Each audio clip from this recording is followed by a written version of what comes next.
Okay. So need for knowledge of law is, I think, very clear to all of you. Ignorance of law is no excuse. It is your duty. You should know the rules and regulations which are prevailing among us. ನನ್ನ ಸುತ್ತಮುತ್ತ, ನಮ್ಮ ಸುತ್ತಮುತ್ತ ಏನು rules and regulations ಇದೆ ಅದನ್ನು ನಾವು ತಿಳ್ಕೊಳ್ಬೇಕು. ತಿಳ್ಕೊಳ್ಳದೇ ಇದ್ರೆ ನಾವು ಸಫರ್ ಆಗ್ತೇವೆ. So you cannot no excuse by saying that ನನಗೆ ಗೊತ್ತಿಲ್ಲ ಆಗಿತ್ತು ಅಂತ ಹೇಳಿದ್ರೆ ಕಾನೂನಲ್ಲಿ ಅದಕ್ಕೆ ನಿಮಗೆ ಅವಕಾಶ ಇಲ್ಲ. ಸೊ ಹಾಗಾಗಿ it's a duty, you have to study the knowledge of law. It is too difficult to learn the so many branches of law. Law ಹೇಳಿದ್ರೆ ದೊಡ್ಡ ಸಬ್ಜೆಕ್ಟ್, ಸಮುದ್ರ ಇದ್ದ ಹಾಗೆ ಅದು. ಅದೆಲ್ಲವೂ ನೀವು ತಿಳ್ಕೊಳ್ಬೇಕಂತೇನಿಲ್ಲ. ಸೊ ಇಷ್ಟೇ ಹೇಳ್ತೀನಿ ನಾನು. We should know the rules and regulation which are prevailing among us. Yet it is, why it is spelling? Yet it is difficult to learn the so many aspects of law. What we have to study, what we should know. We should know the rules and regulations which are prevailing among us. ನಮ್ಮ ಸುತ್ತ ಮುತ್ತ ಇರೋ rules and regulation ನಮ್ಗೆ ಗೊತ್ತಿದ್ರೆ ಸಾಕು. ನೀವು ಕಾಲೇಜಿಗೆ ಬರ್ತೀರಿ, ಕಾಲೇಜಲ್ಲಿ ರೂಲ್ಸ್ ರೆಗ್ಯುಲೇಷನ್ ಗೊತ್ತಿರಬೇಕು. ಬಸ್ಸಲ್ಲಿ ಬರ್ತೀರಿ, ಟ್ರಾಫಿಕ್ ರೂಲ್ಸ್ ಗೊತ್ತಿರಬೇಕು. ಒಂದೇನೋ ಬಿಸ್ನೆಸ್ ಮಾಡ್ಲಿಕ್ಕೆ ಹೋಗ್ತೀರಿ, ಆ ಬಿಸ್ನೆಸ್ ಮಾಡೋ ಬಗ್ಗೆ ನಿಮ್ಗೆ ಏನು ನಾಲೆಜ್ ಬೇಕು ಅದು ತಿಳ್ಕೊಳ್ಬೇಕಾಗತ್ತೆ. Only after having knowledge you have to start. Fine. Now object is clear, nature is clear, and meaning of commercial and business law, I think ನಾನು ಲಾಸ್ಟ್ ಕ್ಲಾಸಲ್ಲಿ ನಿಮಗೆ ಹೇಳಿ ಆಗಿದೆ ಅಲ್ವಾ? Meaning of commercial law is law relating to commercial activities. Meaning of business law is law relating to businessmen or law relating to business activities or law prevailing among the traders or merchants. Correct? Okay. Now let us move on to the next aspect, the very important from the examination point of view. Exam is tumba important, law of contract. Law of contract. You know the meaning of law now, correct? Law ಏನಂತ ಗೊತ್ತು ನಿಮ್ಗೀಗ.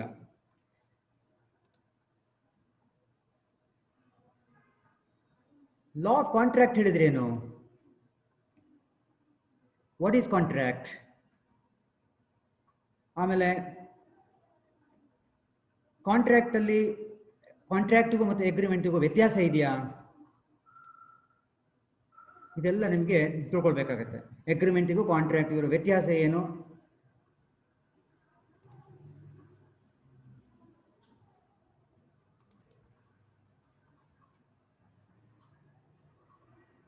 One minute, I will share the screen.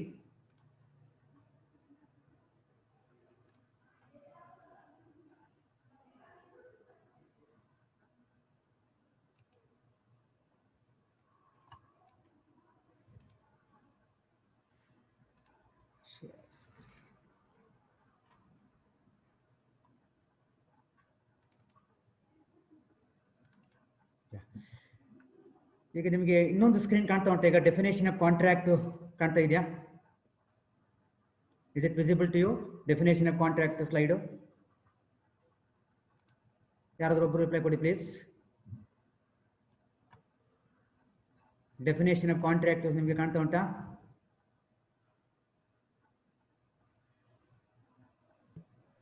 No sir. ಕಾಣ್ತಾ ಇಲ್ವಾ? ಇಲ್ಲ. One minute.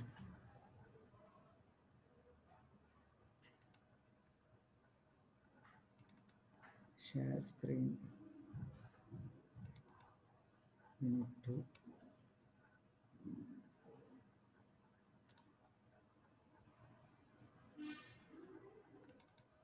Yes, I think now you can see.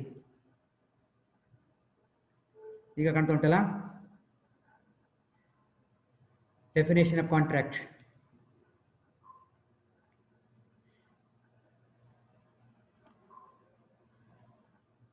ಕಾಣ್ತಾ ಉಂಟಲ್ಲ? Yes sir, ಕಾಣಿಸ್ತಿದೆ. Now this is most important from the examination point of view. ನಿಮಗೆ 24 marks question ಬರ್ಬೋದು, 12 marks question ಬರ್ಬೋದು. ಒಂದು question definite. Okay. Define contract, explain the essentials of valid contract. Contract ಹೇಳಿದ್ರೇನು, ಅದರ essential ಅವಶ್ಯಕ ಅಂಶಗಳನ್ನು ವಿವರಿಸಿ ಅಂತ ಬರ್ತದೆ. The general definition for the contract is,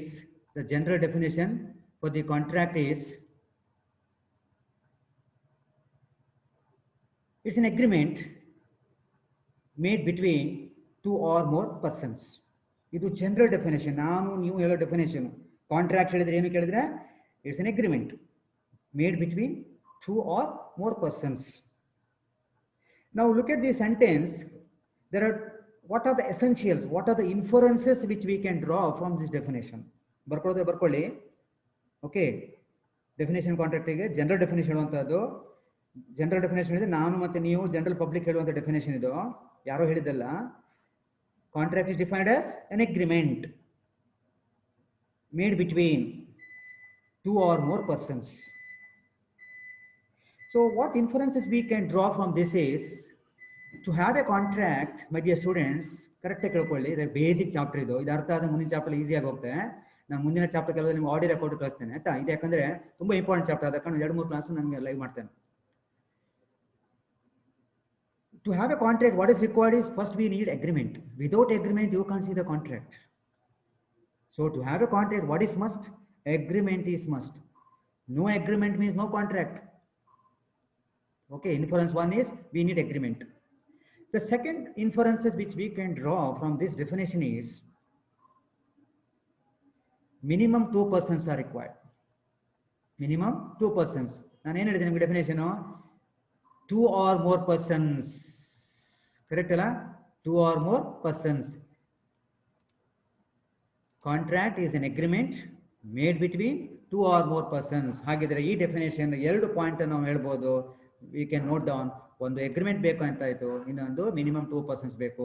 2ಕ್ಕಿಂತ ಜಾಸ್ತಿ ಇದ್ರೂ ಆಗುತ್ತೆ. ಅರ್ಥ ಆಯ್ತಲ್ಲ ಇದು? Okay, now as far as the term word contract, as far as the word or the term contract is concerned, it is derived from the Latin word. The contract word ಇದೆಲ್ಲ, ಇದು Latin word.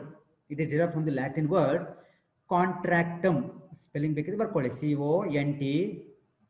CONTRACTUM, contractum, which means, ಅದರ ಅರ್ಥ ಇಷ್ಟೇ, contractum which means drawn together, which means drawn together. ನೀವು class points ಬರ್ಕೊಂಡ್ರೆ ನಿಮ್ಗೆ ಒಳ್ಳೇದು. drawn together. ಏನಾಯ್ತು ಇಲ್ಲಿ? drawn together, ಒಟ್ಟಾಗಿ ಸೇರಿಕೊಂಡು ಮಾಡಿಕೊಂಡಂತ ಒಪ್ಪಂದ. drawn together. ನಾನು ಒಬ್ಬನೇ ಅಗ್ರಿಮೆಂಟ್ ಮಾಡ್ಕೊಳ್ಳಿಕ್ಕಾಗತ್ತಾ? ನಾನು ಒಬ್ಬನೇ ಕಾಂಟ್ರಾಕ್ಟ್ ಮಾಡ್ಕೊಳ್ಳಿಕ್ಕಾಗತ್ತಾ? ಇಲ್ಲ. drawn together, ಟುಗೆದರ್ ಆಗಬೇಕಿದ್ರೆ somebody must be there ಅಲ್ವಾ? ನಾವು ಗೆಟ್ ಟುಗೆದರ್ ಅಂತ ಹೇಳ್ತೇವೆ. ಒಂದು ಪಾರ್ಟಿ ಮಾಡೋದಕ್ಕೆ ನಾವೆಲ್ಲ ಒಟ್ಟಾಯ್ತು, ಮನೆ ಫ್ಯಾಮಿಲಿ ಮೆಂಬರ್ಸ್ ಎಲ್ಲ ಒಂದು ಗೆಟ್ ಟುಗೆದರ್ ಮಾಡಿತ್ತು ಅಂತ ಹೇಳ್ತೇವೆ ನಾವು. ಅಂದ್ರೆ ಏನು? ಒಬ್ರಿಗಿಂತ ಜಾಸ್ತಿ ಇದ್ರೆ ಮಾತ್ರ ಗೆಟ್ ಟುಗೆದರ್ ಆಗೋದು. ಒಬ್ಬರೇ ಇದ್ರೆ ಗೆಟ್ ಟುಗೆದರ್ ಹೇಳ್ತೇವೆ ನಾವು, ಇಲ್ಲಲ್ಲ? ಸೊ ಹಾಗಿದ್ರೆ the contract word is derived from the Latin word that is contractum, which means drawn together. Now look at the slide, my dear students. ನಾನು ಸ್ಲೈಡ್ ನೋಡಿ. section 2 subsection h ಹಾಗೆ ಹೇಳಬೇಕು pronounce ಮಾಡುವಾಗ. section 2 bracket ಇದ್ದ ಕಾರಣ bracket ಹೇಳೋದಲ್ಲ. section 2 subsection h of which act? Indian Contract Act of 1872. Indian Contract Act of 1872. ಇದು ನೆನಪಿಟ್ಕೊಳ್ಳಿ. you have to ಬರಿಬೇಕಾಗುತ್ತೆ. section 2 subsection h of Indian Contract Act of 1872 defines the term contract as. Defines the term contract as. Very simple definition which you can see on the screen. An agreement enforceable by law. ಏನಂತೆ? section 2h ಪ್ರಕಾರ ಸಣ್ಣ sentence ಇದೆ ಅಲ್ವಾ? an agreement enforceable by law. Contract ಹೇಳಿದ್ರೆ ಏನಾಗಿದ್ರೆ, contract ಹೇಳಿದ್ರೆ agreement ಇರಬೇಕು. ನಾನು ಆಗ್ಲೇ ಹೇಳಿದೆ, ಜನರಲ್ ಡೆಫಿನೇಷನ್ ಹೇಳಿದೆ, ಅಗ್ರಿಮೆಂಟ್ ಇಲ್ಲ ಕಾಂಟ್ರಾಕ್ಟ್ ಆಗೋದಿಲ್ಲ ಅಂತ ಹೇಳಿದೆ ನೋಡಿ. section 2h also specifies that an agreement. ಬಹುಶಃ ಅರ್ಥ ಆಗ್ತಾ ಉಂಟು ನಿಮಗೆ. ಕಾಂಟ್ರಾಕ್ಟ್ ಆಗಬೇಕು ಏನ್ ಬೇಕು? an agreement. agreement is required. ಯಾವ ರೀತಿ ಅಗ್ರಿಮೆಂಟ್ ಇರಬೇಕು? it should be of enforceable by law. ಇನ್ನೊಂದು ಟರ್ಮ್ ಕಾಣ್ತಾ ಉಂಟು ನಿಮಗೆ, enforceable by law. what is this enforceable by law? Enforceable by law is nothing but the agreement must have some value in the eyes of law. ಕಾನೂನಿನ ದೃಷ್ಟಿಯಲ್ಲಿ ನೀವು ಮಾಡಿಕೊಂಡಂತ ಒಪ್ಪಂದಕ್ಕೆ ಕಾನೂನಲ್ಲಿ value ಇದೆ ಅಂತ ಹೇಳಿದ್ರೆ ಅದಕ್ಕೆ ಎನ್ಫೋರ್ಸಿಯಬಲ್ ಅಂತ ಹೇಳ್ತೀವಿ. ಇನ್ನೊಂದು ಹೇಳಿದ್ರೆ your agreement must have legally, it must have legal bindings. ಆ ಲೀಗಲ್ ಬೈಂಡಿಂಗ್ಸ್ ಇದ್ರೆ ಮಾತ್ರ ಅದು ಎನ್ಫೋರ್ಸೇಬಲ್ ಆಗುತ್ತೆ. Is it clear? Section 2H prakara, we can, as per the definition of section 2H, we can note down two important inferences which we can draw. One is there must be an agreement, and the second must be enforceable. Enforceability means it must have some value in the eyes of law. ಕಾನೂನು ದೃಷ್ಟಿಯಲ್ಲಿ ಅದಕ್ಕೆ value ಇರಬೇಕು, ಆಗ ಮಾತ್ರ ಅದು agreement contract ಆಗಿ convert ಆಗುತ್ತೆ. Suppose ನೀವು ಅಗ್ರಿಮೆಂಟ್ ಮಾಡ್ಕೊಂಡಿದ್ದೀರಿ, that agreement is not enforceable by law. ಆ agreement not enforceable by law, ಕಾನೂನು ದೃಷ್ಟಿಯಲ್ಲಿ ಅದಕ್ಕೆ ವ್ಯಾಲ್ಯೂ ಇಲ್ಲ, ಆಗ ಅದು ಕಾಂಟ್ರಾಕ್ಟ್ ಆಗಿ ಕನ್ವರ್ಟ್ ಆಗುತ್ತಾ? ಇಲ್ಲ. ಆಗ ಅದೇನಾಗುತ್ತೆ, that will remain as an agreement.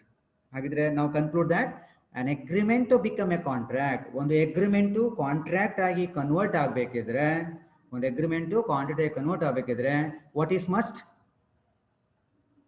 ಎನ್ಫೋರ್ಸಿಯಬಿಲಿಟಿ, legal binding, ಕಾನೂನು ದೃಷ್ಟಿಯಲ್ಲಿ ಅದಕ್ಕೆ ವ್ಯಾಲ್ಯೂ ಇರಬೇಕು, ಆಗ ಮಾತ್ರ ಅದು ಕಾಂಟ್ರಾಕ್ಟ್ ಆಗಿ ಕನ್ವರ್ಟ್ ಆಗುತ್ತೆ. I think section 2 definition is very clear.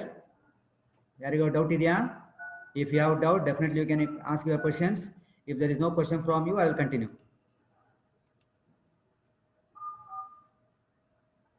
Okay. Now, Anson definition. Second definition given by Anson. ನಾನು ಯಾಕೆ ಆನ್ಸನ್ ಡೆಫಿನೇಷನ್ ತಗೊಂಡೆ ಕೇಳಿದ್ರೆ, Anson is a leading legal authority in law. ಒಂದು ಲಾದಲ್ಲಿ ಒಂದು ಒಳ್ಳೆ ಹೆಸರನ್ನು ಮಾಡಿದ್ದು. ನಾವು ಮೊನ್ನೆ 5ನೇ ತಾರೀಕು ಸೆಪ್ಟೆಂಬರ್ 5ಕ್ಕೆ ನಾವು ಶಿಕ್ಷಕರ ದಿನಾಚರಣೆ ಮಾಡಿತ್ತು. ಅವತ್ತಿನ ಸ್ಪೆಷಲ್ ಡೇ ಏನು ಕೇಳಿದ್ರೆ ನಿಮಗೆಲ್ಲ ಗೊತ್ತು ಅಲ್ವಾ? ಹಾಗೆ ಕಾನೂನಿನಲ್ಲಿ Anson made a significance contribution to law. ಒಂದು ಕಾಲದಲ್ಲಿ ಏನಾದರೂ ಡೌಟ್ ಇದ್ರೆ ಲಾದಲ್ಲಿ, generally people go and meet Anson. Anson ಅಂತ ಕೇಳಿ ಆನ್ಸನ್ ಏನು ಕೊಡ್ತಾನೋ ಅದು ಫೈನಲ್ ಪರಿಹಾರ ಆಗ್ತಿತ್ತು. ಅಂದರೆ ಆನ್ಸನ್ ಹೇಳೋನು ಅಷ್ಟು ಕಾನೂನಲ್ಲಿ ತುಂಬ ತಿಳ್ಕೊಂಡವ್ರು, ಪಂಡಿತ ಅಂತ ಹೇಳ್ಬೋದು. ಸೊ ಹಾಗಾಗಿ ನಾನು ಆನ್ಸನ್ ಡೆಫಿನೇಷನ್ ತಗೊಂಡಿದ್ದೇನೆ. Anson is a leading legal authority.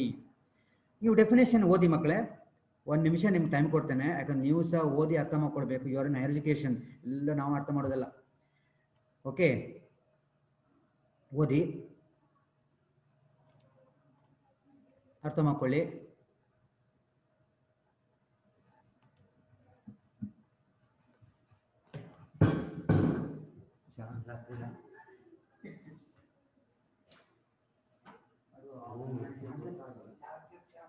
ಹಾಕಿದೆ, ಆನ್ ಮಾಡಿಲ್ಲ, ಕರೆಂಟ್ ಇಲ್ಲಲ್ಲ, ನನಗೆ ಟೇಸ್ಟಿಂಗ್ ಮಾಡಬೇಕಾಗಿದೆ.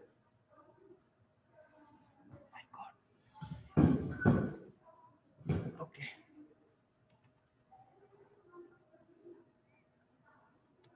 ಆಯ್ತಾ? ಓದಿ ಆಯ್ತಾ? ಓದಿ ಆಯ್ತಲ್ಲ? Anson definition ಓದಿದ್ರಲ್ಲ?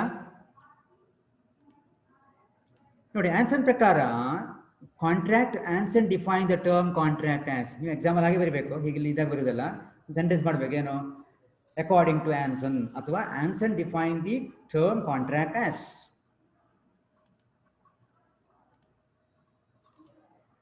A legally binding agreement between two or more persons by which rights are acquired by one or more to act or forbearance on the part of the others.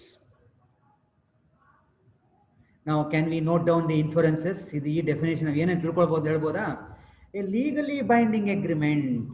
ನೋಡಿ, ಇದು this full sentence is nothing but section 2H. Section 2H ಅಂತ ಹೇಳಿದ್ ನಾವು agreement ಇರಬೇಕು, ಅದು legally binding ಆಗಿರ್ಬೇಕು ಅಂತ ಆಯ್ತು. ಸರಿ ಅಲ್ವಾ? ಇದು ಅದೇ ನೋಡಿ, a legally binding agreement means there must be an agreement, and agreement must be legally binding. ಅಂದ್ರೆ it must have some value in the eyes of law. It must have some value in the eyes of law. Correct? ಹಾಗಿದ್ರೆ two inferences ಹೇಳ್ಬೋದು. There must be an agreement. Even Anson definition ಪ್ರಕಾರ we can note down what is required. First we need agreement. The second one is agreement must be followed by legally binding, means it should be enforceable. And the third one is two or more persons anta ide. ಮೂರನೇ inference which we can note down is to have an agreement or to have a contract, ನಮಗೆ ಎಷ್ಟು ಜನ ಬೇಕು? 2 persons minimum. 2 or more, ಇಬ್ಬರಿಗಿಂತ ಜಾಸ್ತಿ ಇರಬಹುದು. So by the agreement what will happen is rights and duties are acquired, rights and duties are exchanged. ಒಬ್ಬನ right ಇನ್ನೊಮ್ಮೆ duty ಆಗುತ್ತೆ, ಮತ್ತೊಮ್ಮೆ ಡ್ಯೂಟಿ ಇನ್ನೊಮ್ಮೆ ರೈಟ್ ಆಗುತ್ತೆ. Rights and duties are exchanged. ಅದಕ್ಕೆ ಹೇಳ್ತೇವೆ rights are acquired by one or more. Or to act, ನೋಡಿ ಇದು ಸ್ಮಾಲ್ ಲೆಟರ್ ಎ ಇದೆ ಆಕ್ಟ್ ಅಲ್ಲಿ spelling ACT small letter a. ನೀವು ಅದೇ ಎ ಅನ್ನ ಕ್ಯಾಪಿಟಲ್ ಲೆಟರ್ ಮಾಡಿದ್ರೆ ಶಾಸನ ಆಗುತ್ತೆ, ನೆನ್ಪಿಟ್ಕೊಳ್ಳಿ. ಕ್ಯಾಪಿಟಲ್ ಲೆಟರ್ ಎ ಬರೀ ಯಾವಾಗ ನಾನು ಇಂಡಿಯನ್ ಕಾಂಟ್ರಾಕ್ಟ್ ಆಕ್ಟ್ ಆಫ್ 1872 ಹೇಳುವಾಗ ಆಕ್ಟ್ ಅಲ್ಲಿ ಅದು ಹಾಗೆ ಬರ್ತದೆ. ಅಥವಾ ಪಾರ್ಟ್ನರ್ಶಿಪ್ ಆಕ್ಟ್ ಅಂತ ಬರೀತೇನೆ ನಾನು, ಪಾರ್ಟ್ನರ್ಶಿಪ್ ಆಕ್ಟ್ ಆಫ್ 1932 ಅಂತ ಹೇಳ್ತೇನೆ, ಆಗ ಕ್ಯಾಪಿಟಲ್ ಲೆಟರ್ ಎ ಬರಿಬೇಕು. ಇದು ಸ್ಮಾಲ್ ಲೆಟರ್ ಎ ಅಂದ್ರೆ ಆಕ್ಟ್ ಅಂದ್ರೆ ಅಭಿನಯ, ಡ್ಯಾನ್ಸ್ ಮಾಡೋದು ಹೇಳ್ತಾನೋ ಅಲ್ವಾ, ನಾಟಕ ಅಭಿನಯ ಮಾಡೋದು. So I will give an example. Assuming that tomorrow I have to go to Delhi. Example, ನಾನು ನಾಳೆ ಕ್ಲಾಸ್ ಇರ್ತದೆ, ನಿಮಗೆ ಕ್ಲಾಸ್ ಹೇಳಿದ್ರೆ ಕ್ಲಾಸ್ ಇರ್ತದೆ, ನಾನು ಡೆಲ್ಲಿಗೆಲ್ಲ ಹೋಗೋದಿಲ್ಲ. Okay, assuming that tomorrow I have to go to Delhi, I have to attend a meeting. ನನಗೇನಾಯಿತು, ನಾನು 1 week back already fixed my ಒಂದು ಪ್ರೋಗ್ರಾಮ್ ಎಟ್ ಹೋಮ್. ನನ್ನ ಮನೆಯಲ್ಲಿ ಒಂದು ಫಂಕ್ಷನ್ ಇಟ್ಕೊಂಡಿದ್ದೇನೆ, ನೆಂಟರಿಗೆಲ್ಲ ಬರ್ಲಿಕ್ಕೆ ಹೇಳಿದ್ದೇನೆ, ಗೆಸ್ಟಿಗೆಲ್ಲ ಬರ್ಲಿಕ್ಕೆ ಹೇಳಿದ್ದೇನೆ, ಪುರೋಹಿತರು ಬರ್ತಾರೆ, ಅಡುಗೆ ಭಟ್ರು ಬರ್ತಾರೆ. ನಾನು ಮನೆಯಲ್ಲಿ ಪ್ರೋಗ್ರಾಮ್ ಇಟ್ಟುಕೊಂಡು ಗುರುವಾರ ನಾಳೆ ಪ್ರೋಗ್ರಾಮ್ ಇಟ್ಟುಕೊಂಡು ನಾನು ಡೆಲ್ಲಿಗೆ ಹೋದರೆ ಪ್ರೋಗ್ರಾಮ್ ಆಗೋದಿಲ್ಲ. ಬಂದವ್ರಲ್ಲಿ ಎಂತ ಮಾಡಬೇಕು, ತಪ್ಪಾಗುತ್ತೆ. ನಾನು ಅದಕ್ಕೆ ಏನು ಮಾಡ್ತೇನೆ, I requested my friend, my dear friend can you go to, ಅಲ್ಲಿ ಒಂದು ಏನಿತ್ತು ಅಂತ ಹೇಳಿದ್ರೆ ಆ ಮೀಟಿಂಗಿಗೆ ನಾನು ಹೋಗ್ಬೇಕಂತೇನಿಲ್ಲ, ಡೆಲ್ಲಿ ಮೀಟಿಂಗಿಗೆ ನಾನು I can send my proxy also. Proxy ಅಂತ ಹೇಳಿದ್ರೆ ನನ್ನ ಬದಲಿಗೆ ಇನ್ನೊಬ್ಬರು ಕಳಿಸ್ತೇವಲ್ಲ, ಸಬ್ಸ್ಟಿಟ್ಯೂಟ್ ಕಳಿಸ್ತೇವಲ್ಲ, ಅದಕ್ಕೆ ಪ್ರಾಕ್ಸಿ ಅಂತ ಹೇಳ್ತೇವೆ ನಾವು. ನನ್ನನ್ನು ಪ್ರತಿನಿಧಿಸಿ ಮಾಡ್ಕೊಂಡು ಮತ್ತೊಬ್ಬರು ಹೋಗ್ತಾರೆ. He is representing me, my friend is representing Umesh Mayya. So ಅದಕ್ಕೆ ಪ್ರಾಕ್ಸಿ ಅಂತ ಹೇಳ್ತಾರೆ. So there is a provision that I can send my friend, I can send proxy. ನಾನು ನನ್ನ ಫ್ರೆಂಡಿಗೆ ಕೇಳ್ತೇನೆ, ಫ್ರೆಂಡು ಒಪ್ಕೊಳ್ತಾನೆ. ಅವನು ಒಪ್ಕೊಳ್ಳುವಾಗ ಹೇಳ್ತಾನೆ, ನನಗೆ ನೀನು ಏರ್ ಟಿಕೆಟು, ಫ್ಲೈಟ್ ಟಿಕೆಟ್ ಹೋಗ್ಲಿಕ್ಕೆ ಬರಲಿಕ್ಕೆ ಫ್ಲೈಟ್ ಟಿಕೆಟ್ ಬೇಕು, ಕೊಡಬೇಕು. ಆಮೇಲೆ ನನಗೆ ಒಂದು 2 ದಿವಸ ಡೆಲ್ಲಿಯಲ್ಲಿ ಇರಬೇಕಂತ ಆಸೆ ಇದೆ ನನಗೆ, ಹಾಗಾಗಿ ಮತ್ತೊಂದು 10,000 ರೂಪಾಯಿ ಎಕ್ಸ್ಟ್ರಾ ಕೊಡಬೇಕು ಹೇಳ್ತೇನೆ. ನಾನು ಬಿಕಾಸ್ ನನಗೆ ನಾವು ಮೀಟಿಂಗ್ ಹೋಗಲೇಬೇಕು, ಈ ಕಡೆ ಮನೇಲಿ ಫಂಕ್ಷನ್ ಹೋಗ್ಬೇಕು ನಾಳೆ. ನಾನೇನು ಮಾಡ್ತೇನೆ, ಆಗ ನನಗೆ ಖರ್ಚಾದರೂ ಪರವಾಗಿಲ್ಲ, ಆಯ್ತು ಮರೆಯ, ನಿನಗೆ ನಾನು ಇದು ಫ್ಲೈಟ್ ಟಿಕೆಟ್ ಹೋಗಿ ಬರ್ಲಿಕ್ಕೆ ಕೊಡ್ತೇನೆ, ಅಲ್ಲಿ ನಿಮಗೆ ಕಾರಲ್ಲಿ ಓಡಾಡಲಿಕ್ಕೂ ಎಕ್ಸ್ಟ್ರಾ ಚಾರ್ಜ್ ಕೊಡ್ತೇನೆ, ಪುನಃ ನೀವು ಡೆಲ್ಲಿ ನೋಡ್ಬೇಕು ಹೇಳಿದ್ರೆ ಅದಕ್ಕೂ ಒಂದು 10,000 ರೂಪಾಯಿ ಕೊಡ್ತೇನೆ ಅಂತ ಹೇಳ್ತೇನೆ. Then he agreed to go to Delhi. ಆಯ್ತಾಯ್ತು ನಾನು ಹೋಗ್ತೇನೆ ಅಂತ ಹೇಳಿ ಖುಷಿಯಲ್ಲಿ ಹೋಗ್ತೇನೆ. ಈಗೇನಾಯ್ತು, my friend is acting on behalf of me, that is also a contract. ಇದು ಸಹ ಕಾಂಟ್ರಾಕ್ಟು. ನೋಡಿ ನಾನು ಹೇಳಿದ್ನಲ್ಲ, rights and duties are exchange. ನಾನು ಮತ್ತೆ ನನ್ನ ಫ್ರೆಂಡ್ ಅಗ್ರಿಮೆಂಟ್ ಮಾಡ್ಕೊಳ್ತು ಅಲ್ವಾ, ಏನಿಲ್ಲಿ he is attending the meeting, ನನ್ನ ಪರವಾಗಿ ರೆಪ್ರೆಸೆಂಟಿಂಗ್ ಅಲ್ವಾ, he is representing Umesh Mayya at Delhi. ಅಲ್ಲಿ ಡೆಲ್ಲಿ ಮೀಟಿಂಗ್ ಅಟೆಂಡ್ ಆಗಿ ಅವನು ಅಲ್ಲಿ ಏನು ಮೀಟಿಂಗಲ್ಲಿ ಏನು ಡಿಸ್ಕಷನ್ ಆಗಿದೆ ಬಂದು ನನಗೆ ಮತ್ತೆ ಹೇಳಬೇಕು. ಸೊ ದಟ್ ಏನಾಯ್ತು, ಈಗ ನನಗೆ ನನ್ನ ಮನೆ ಫಂಕ್ಷನ್ ನಾನು ಮರ್ಯಾದೆ ಉಳಿಸ್ಕೊಂಡೆ, ನನ್ನ ಫಂಕ್ಷನ್ ಆಗ್ತದೆ, ಡೆಲ್ಲಿ ಮೀಟಿಂಗು ನಾನು ಜನ ಕಳ್ಸಂಗಾಯ್ತು. ಸೊ 2 ಕೆಲಸ ಆಯಿತು. ಸೊ ಆಕ್ಟ್ ಅಂತ ಹೇಳಿದ್ರೆ ಅಭಿನಯ, ಅಂದರೆ my friend is acting on behalf of me in the meeting, ಇದು ಕಾಂಟ್ರಾಕ್ಟು. ನೆಕ್ಸ್ಟ್ ನೋಡಿ, or forbearance on the part of the others. Forbearance nothing but undertaking the risk, undertaking the liability. ಈಗ ನಾವು ಮನೆ ಕಟ್ಟುವಾಗ ನಾವೇನು ಮಾಡ್ತೇವೆ, we will assign the work to the contractor ಅಲ್ವಾ. ಕಾಂಟ್ರಾಕ್ಟರಿಗೆ ಬಿಟ್ಬಿಡ್ತೇನೆ ನಾನು, ಕಾಂಟ್ರಾಕ್ಟಿ, ಮನೆ ಓನರ್ ಕಾಂಟ್ರಾಕ್ಟಿ ಆಗ್ತಾರೆ. ಯಾರು ಮನೆ ಕಟ್ಟಲಿಕ್ಕೆ ನಾವು ವಹಿಸಿಕೊಡ್ತೇವೆ ಅವರು ಕಾಂಟ್ರಾಕ್ಟರ್. ಈಗ ಮನೆ ಕಟ್ಟುವಂಥ ಸಂದರ್ಭದಲ್ಲಿ, ಗಾರಿ ಮಾಡೋ ಸಂದರ್ಭದಲ್ಲಿ, ಪ್ಲಾಸ್ಟಿಂಗ್ ಮಾಡೋ ಸಂದರ್ಭದಲ್ಲಿ ಆ ಒಬ್ಬ ವರ್ಕರು ಕಾಲು ಜಾರಿ ಕೆಳಗೆ ಬೀಳ್ತಾನೆ. ಓಕೆ, ಅವನು ಹಾಸ್ಪಿಟಲ್ ಸೇರಿಸ್ತೇವೆ. ಆ ಹಾಸ್ಪಿಟಲ್ ಖರ್ಚನ್ನು ನಾನು ಮನೆ ಕಟ್ಟಿಸುವ ಓನರ್ ಬೇರ್ ಮಾಡಬೇಕಾ, ಅಥವಾ ಇಂಜಿನಿಯರ್ ಕಾಂಟ್ರಾಕ್ಟರ್ ಇದಲ್ಲ ಅವ್ನು ಬೇರ್ ಮಾಡಬೇಕಾ? The answer is the contractor should bear, because who has called him for the work. ನಾನು ಕರೆದಿದ್ದೆ, ನನ್ನೊಂದು ಪರಿಚಯ ಇಲ್ಲ, because I have assigned the work to contractor. Engineer ನನ್ನ ಮನೆ ಕಟ್ಟಿಗೆ ವಹಿಸಿ ಕೊಡ್ತಾನೆ. ನಾನು ಯಾಕೆ ಕೊಟ್ಟು ಹೇಳಿ, ನನಗೆ ಈ ವರ್ಕರ್ಸ್ ಎಲ್ಲ ಪರಿಚಯ ಇರೋದಿಲ್ಲ, ಹಾಗಾಗಿ ಅವ್ರು ಕೊಟ್ಟಿದ್ದು. So when he call that person, that engineer is responsible, the contractor is responsible. I mean, the contractor is undertaking, forbearance means undertaking the risk, undertaking the liability. ಅವನಿಗೆ ಖರ್ಚಾಗುತ್ತಲ್ವಾ, ಹಾಸ್ಪಿಟಲ್ ಖರ್ಚಾಗುತ್ತಲ್ಲ, ಲಯಬಿಲಿಟಿ ಆಯ್ತು ನೋಡೋದಕ್ಕೆ ಅಲ್ವಾ. So undertaking the liability on the part of the others, ನನ್ನ ಪರವಾಗಿ, on the part of others ಅಂದ್ರೆ ನನ್ನ, on behalf of me he is taking the risk. Is it clear? Now so for V have studied how many definitions? Can anybody tell? ಒಟ್ಟಿಗೆ ಎಷ್ಟು definition ಕಲಿತು? Please reply, any one please. ನೋಡುವ ನೀವು ಎಷ್ಟು ಅರ್ಥ ಮಾಡ್ಕೊಂಡ್ರೆ ನೋಡ್ತೇನೆ. ಎಷ್ಟು ಡೆಫಿನೇಷನ್ ನೀವು ಕಲ್ತ್ರಿ ಈಗ? ಯಾರಾದ್ರೂ ಒಬ್ರು ಅನ್ಮ್ಯೂಟ್ ಮಾಡಿ ಮಾತಾಡಿ.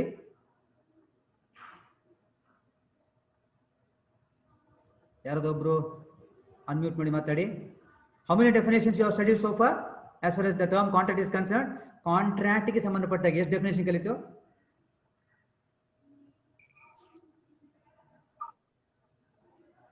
ಆನ್ಸರ್ ಕೊಡಿ. ಆನ್ಸರ್ ಕೊಟ್ಟಿಲ್ಲ ನೀವು ಕರೆಕ್ಟಾಗಿ ಕೇಳ್ತಿಲ್ಲ ಅಂತ ಅರ್ಥ. ಏನು ಎಷ್ಟು? 2 sir. Very good, fine. ಯಾರ ಹೆಸರೇನಮ್ಮ? Sukanya. Okay, Sukanya, she replied that so far 2 definitions. ತಪ್ಪು ಸುಕನ್ಯಾ. ನಿಮಗೆ ಸ್ಲೈಡ್ ಅಲ್ಲಿ 2 ಕಾಣ್ತಾ ಉಂಟು, ಸೆಕ್ಷನ್ 2H ಡೆಫಿನೇಷನ್ ಮತ್ತೊಂದು ಆನ್ಸರ್ ಡೆಫಿನೇಷನ್ ಕಾಣ್ತಾ ಉಂಟಲ್ಲ. ಇದಕ್ಕಿಂತ ಮೊದಲು we have studied 1 more definition. ನೆನಪೋಯ್ತಾ ನಿಮಗೆ? ಜನರಲ್ ಡೆಫಿನೇಷನ್, ನಾನು ನೀವು ಪಬ್ಲಿಕ್ ಹೇಳೋ ಡೆಫಿನೇಷನ್ ನೆನಪೋಯ್ತಾ ನಿಮಗೆ? ಅದನ್ನು ಬರಿಬೇಕಾಗುತ್ತೆ ಎಕ್ಸಾಮ್ ಅಲ್ಲಿ, 3 ಡೆಫಿನೇಷನ್ ಬರಿಬೇಕಾಗುತ್ತೆ. ಓಕೆ, ಜನರಲ್ ಡೆಫಿನೇಷನ್ ಹೇಳ್ತಿದೆ, the contract is defined as an agreement made between 2 or more persons. Correct alla? Yeah. Yes. Again, 3 definitions we have studied. From all the 3 definitions which we have noted, 2 important points. 2 important points. Yavudalla kelidre, there must be an agreement, and second one is there must be an obligation enforceable by law. Obligation I will explain in the next class. Okay, enforceable by law gottaಯ್ತಾ ನಿಮಗೆ? ಏನು? Agreement must have some value in the eyes of law. ಕಾನೂನು ದೃಷ್ಟಿಯಲ್ಲಿ ಅದಕ್ಕೆ value ಇರಬೇಕು, ಆಗ ಮಾತ್ರ enforceable ಆಗುತ್ತೆ. ಎಸ್ ಮೈ ಡಿಯರ್ ಸ್ಟೂಡೆಂಟ್ಸ್, ಈಗ it is your time to interact with me. 4 ನಿಮಿಷ ಇದೆ. ನಿಮ್ಮ ಅಟೆಂಡೆನ್ಸ್ ಹಾಕಿ ನನಗೆ. ಈಗ ಚಾಟ್ ಬಾಕ್ಸಲ್ಲಿ you put your last 3 numbers attendance ಹಾಕಿ. ಕೆಲವರು ಲೇಟಾಗಿ ಬರ್ತಾ ಇದ್ದೀರಿ, ಅಟೆಂಡೆನ್ಸ್ ಸಿಗೋದಿಲ್ಲ, ನನಗೆ ನೋಟ್ ಆಗುತ್ತೆ ಅಲ್ಲಿ. ಅರ್ಥ ಆಯ್ತಾ? ನೀವು ಎಷ್ಟು ಗಂಟೆಗೆ ಲಾಗಿನ್ ಆಗಿದೆ, ಎಷ್ಟು ಗಂಟೆಗೆ ಎಲ್ಲ ಗೊತ್ತಾಗತ್ತಿಲ್ಲ ನನಗೆ. ಈಗ ಅನ್ಮ್ಯೂಟ್ ಮಾಡ್ಕೊಳ್ಳಿ. ಅನ್ಮ್ಯೂಟ್ ಮಾಡಿಕೊಂಡು ನೀವು ನನ್ನ ಜೊತೆ ಕ್ವಶನ್ ಕೇಳ್ಬೋದು, ಕ್ಲಾರಿಫಿಕೇಶನ್ ತಗೊಳ್ಬೋದು. ಇನ್ನು 3 minutes ಅಲ್ಲಿ ನಾನು ಶಟ್ ಡೌನ್ ಆಗುತ್ತೆ, ಕ್ಲೋಸ್ ಮಾಡ್ತೇನೆ.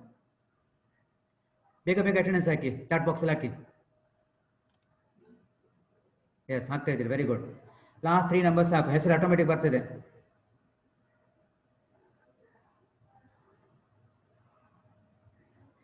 ಇಲ್ಲಿ ನೀವು ಚಾಟ್ ಬಾಕ್ಸ್ ಅಲ್ಲಿ ಅಟೆಂಡೆನ್ಸ್ ಹಾಕದೇ ಇದ್ರೆ ನಿಮ್ಗೆ ಅಟೆಂಡೆನ್ಸ್ ಸಿಗಲ್ಲ. That means you are absent. ಮತ್ತೆ ನನ್ನ ಹತ್ರ ನೀವು ಚಾಲೆಂಜ್ ಮಾಡ್ಲಿಕ್ಕಿಲ್ಲ. ನಾನು ಹೇಳಿದ್ದು ರೆಕಾರ್ಡ್ ಆಗಿದೆ.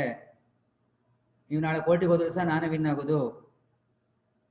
ಕೋರ್ಟ್ ಹೇಳ್ತೇವೆ, oh sir has already mentioned, he has clearly told. ಕನ್ನಡದಲ್ಲಿ ಇಂಗ್ಲೀಷಲ್ಲೆಲ್ಲ ಹೇಳಿದ್ದಾರೆ, ಮಕ್ಕಳು ಅಟೆಂಡೆನ್ಸ್ ಹಾಕೋ ತಪ್ಪು ನಿಮ್ದು ಅಂತ ಆಗ್ತದೆ. So it's really good. No, you are taking your own attendance. ನಿಮ್ಮ ಅಟೆಂಡೆನ್ಸ್ ನೀವು ಹಾಕೊಳ್ಳೋದು ನೋಡಿ. ಎಂತ ಕಾಲ ಬಂತು ನೋಡಿ ಅಲ್ವಾ? ಎಸ್, ಈಗ ಡೌಟ್ ಇದ್ರೆ ಕೇಳಿ ಪ್ಲೀಸ್. ಈಗ 2 minutes ಅಲ್ಲಿ ಕ್ಲೋಸ್ ಆಗುತ್ತೆ. Any doubts please? ಪಾಠ ಹೇಗೆ ಅರ್ಥ ಆಗ್ತಾ ಇತ್ತು ನಿಮಗೆ? ರಿಪ್ಲೈ ಕೊಡಿ ನನಗೆ. ಅನ್ಮ್ಯೂಟ್ ಮಾಡ್ಕೊಳ್ಳಿ ಎಲ್ಲರೂ. ಅರ್ಥ ಆಗ್ತಾ ಉಂಟಾ? ಕೇಳ್ತಾ ಉಂಟಾ? ನನ್ನ ಪಾಠ ಅರ್ಥ ಆಗ್ತಾ ಉಂಟಾ? ಉತ್ತರ ಕೊಡಿ. ತೊಂದರೆ ಇಲ್ಲ, ಕಂಟಿನ್ಯೂ ಮಾಡ್ಬೋದಲ್ಲ? ನಾನು ಲಾ ಪಾಠ ಮಾಡ್ಬೋದಲ್ಲ? ಬೇರೆ ಟೀಚರ್ ಬೇಡ ಅಲ್ಲ ನಿಮ್ಗೆ? ಬೇಡ, ನೀವೇ ಬೇಕು. ನಾನೇ ಬೇಕಾ? ಸರಿ. ಬೇರೆ ಡೌಟ್ ಅಂತ ಕೇಳಿಕೊಂಡ. ಸೊ ಇವತ್ತಿನ ದಿವಸ ನಾವೇನ್ ಕಲಿತು? ಆಬ್ಜೆಕ್ಟು, ಆಮೇಲೆ ನೇಚರು, ನೀಡು ಅಲ್ವಾ? ಆಮೇಲೆ ಕಾಂಟ್ರಾಕ್ಟ್ ವರ್ಡ್ ಎಲ್ಲಿಂದ ಒರಿಜಿನ್ ಆಯ್ತು? Latin word contract, which means drawn together. Correct ಅಲ್ಲ? ಆಮೇಲೆ ಜನರಲ್ ಡೆಫಿನೇಷನ್ ಕಲಿತು, ಸೆಕ್ಷನ್ 2H ಡೆಫಿನೇಷನ್ ಕಲಿತು, ಆನ್ಸರ್ ಡೆಫಿನೇಷನ್ ಕಲಿತು. ನೆಕ್ಸ್ಟ್ ಕ್ಲಾಸ್ ನಾನು 2 points ಎಕ್ಸ್ಪ್ಲೈನ್ ಮಾಡ್ತಾ ಕೆಲವು ಎಕ್ಸಾಂಪಲ್ಸ್ ಎಲ್ಲ ಕೊಡ್ತಾ ಹೋಗ್ತೇನೆ. ಓಕೆ, ಇನ್ನು 1 ನಿಮಿಷದಲ್ಲಿ ಕ್ಲೋಸ್ ಆಗುತ್ತೆ. ಎಲ್ಲರೂ ಅಟೆಂಡೆನ್ಸ್ ಹಾಕಿದ್ರಲ್ಲ?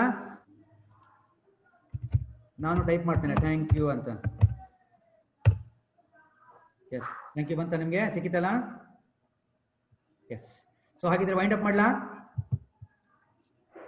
ಕ್ಲೋಸ್ ಮಾಡ್ತಾನೆ. ಅಟೆಂಡೆನ್ಸ್ ಎಲ್ಲ ಹಾಕಿದ್ರಿ? ಎಲ್ಲರೂ ಅಟೆಂಡೆನ್ಸ್ ಹಾಕಿದ್ರಲ್ಲ? ಓಕೆ, ಇನ್ನು ಅರ್ಧ ಆಟೋಮೆಟಿಕ್ ಕ್ಲೋಸ್ ಆಗುತ್ತೆ. ನಾನು ಕ್ಲೋಸ್ ಮಾಡ್ಬೇಕಂತೇನಿಲ್ಲ. Okay, thank you very much. Thank you. Any doubt, definitely you can ask, no problem. Over a phone we can also talk to me. Over a phone ಸಹ ಕೇಳಬಹುದು. Yes, okay, close ಮಾಡ್ತೇನೆ. Thank you.